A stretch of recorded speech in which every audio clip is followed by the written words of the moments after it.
Pushing prices down, President Biden's latest move to try and cut down what Americans are spending on gas. And she's a force on the field, the Orange County female football player who is making history.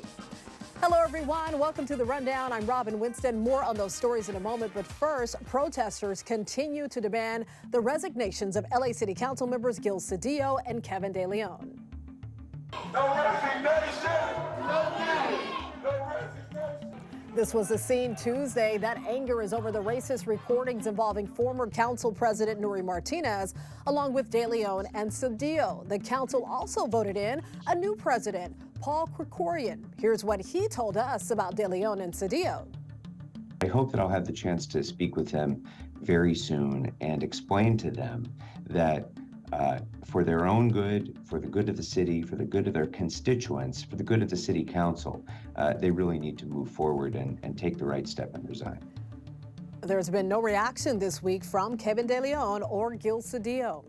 A man is under arrest accused of a bizarre and terrifying crime. Police say he kidnapped someone Monday night, but that person managed to get away. And then 30 minutes later, they say he went after a teenage girl, and cell phone video shows he wasn't wearing any pants. The girl was walking home with a friend after a high school volleyball game. That's when the man grabbed her. She was able to get away. A man waiting at the train station heard her yelling and then tried to stop the attacker from getting away using his bike. And he looked at me saying, you're coming with me. And he just started grabbing me and choking me, scratching me, and pushing me towards the street. I was scared, if he was gonna rape me. I didn't even realize he didn't have any pants on until I got close to him. And yeah, that's the reason why I used my bike. If not, it would have been my fist. The teenage girl was not hurt and is urging other girls to be aware of their surroundings. As for the suspect, 39-year-old Stephen Ellis was arrested in Boyle Heights and is being held on $100,000 bail. President Biden is releasing another 15 million barrels of oil from the nation's emergency reserves. He hopes this will drive down gas prices. The White House has already released 165 million barrels this year. That leaves about 400 million barrels in reserve. That's the lowest level since 1984. But the White House says that's more than enough to tap if needed. And for the first time in weeks, the average price for gas in LA County dropped below $6 a gallon, but just barely below. It's $5.99. That's 6 cents less than Monday and 32 cents less than a week ago. The average is also below $6 in Orange, Riverside, and San Bernardino counties, but it's still over $6 in Ventura County. Some changes in your forecast may actually lead to a change in your wardrobe as well. Meteorologist Belinda Leon breaks it down in your first alert forecast. Hi, Robin. Well, the weather has been very unseasonable, and the warm and dry conditions are going to last through the rest of the week with these weak Santa Ana winds. Then the weekend arrives, and that's when we're going to need the sweaters, possibly even the umbrellas. We're going to see the chance of rain again. For the past few days, this area of high pressure, this warm, dry, sinking air has been in control, but it's going to start to break down for the second half of the week, and we're going to have an area of low pressure move into the Pacific Northwest, the Great Basin. It's really going to cause some changes. The chance for rain is going to be late Saturday into Sunday. Right now, it's small at about a 20%. But the big thing that's going to happen is the drop in temperatures. Check this out. The trend in Burbank has us in the 90s on Wednesday. Still a little toasty on Thursday, but noticeably cooler on Friday. And by Saturday and Sunday, it's going to feel more like fall with temperatures in the 70s. Jurors have come back with a split verdict in the death of college student Kristin Smart. 26 years after she disappeared from Cal Poly San Luis Obispo, a fellow student has been found guilty of her murder. Paul Flores was the last person to see Smart alive as they walked home from a party back in 1996. His conviction means he faces up to life in prison when he's sentenced in December. Prosecutors also tried to convict Paul's father, 81-year-old Ruben Flores, as an accessory, citing evidence that he helped dispose of Smart's body. But a separate jury found him not guilty. Without Kristin, there is no joy or happiness in this verdict. After 26 years with today's split verdicts, we learned that our quest for justice for Kristin will continue. Kristin Smart's remains have not been found. The San Luis Obispo County Sheriff says their investigation won't end until they are. We're hearing from the mother of a 24-year-old woman who was randomly stabbed with garden shears by a homeless man in North Hollywood. The LAPD released surveillance video of last week's attack. Kylie Watts was just walking along Lankershim Boulevard when police say the homeless man stabbed her without warning. The weapon was still in her head as she ran to a nearby restaurant, called 911, and then called her mother. She needed a 2-hour emergency surgery. Her mom says she just started standing and walking, but her recovery will take some time.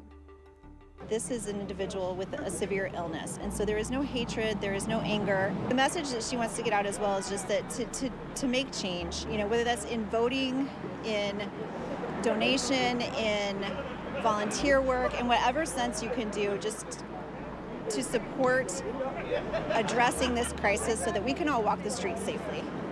The homeless man was arrested and is being held on $3 million bail. An important recall for new parents out there. Abbott Nutrition is pulling certain types of baby formula off store shelves. The recall includes certain 2-ounce bottles of ready-to-feed products for infants and children. The reason? The company says a small percentage of the bottles have caps that may not have sealed completely. That could result in spoiled formula, leading to symptoms like diarrhea and vomiting. The Girl Scouts organization received the largest donation from a person in its history. Mackenzie Scott, the ex-wife of Amazon founder Jeff Bezos, donated $84 million to the organization. Nearly $5 million will go to the Girl Scouts of Greater LA, another $3 million to the Girl Scouts of Orange County. The money will go towards creating more equitable membership opportunities in underserved areas.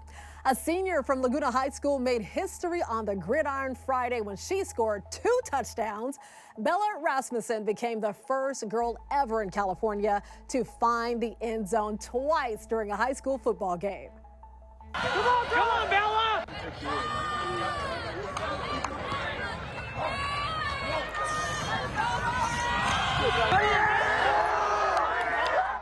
Bella's teammates and coaches all acknowledge she's one of the Breakers' toughest players.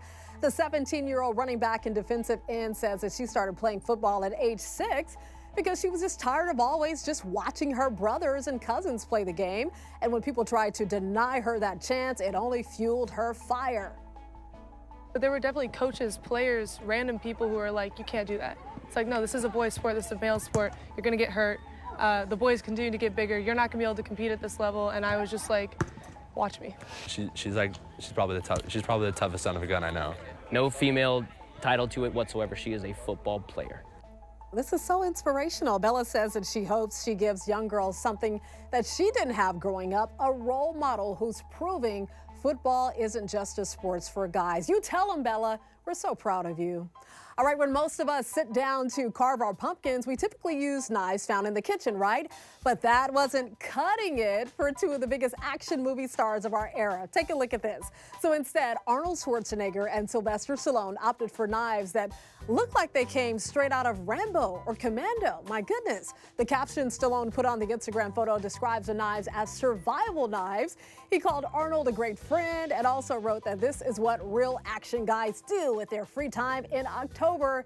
Be careful, guys. Please handle those knives with care.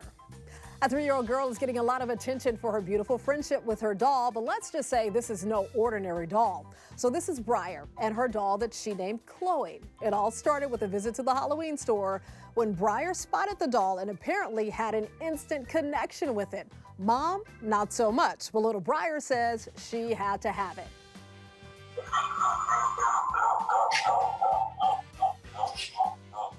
It's terrifying. I am pretty sure that creepy Chloe is stealing my soul while I sleep.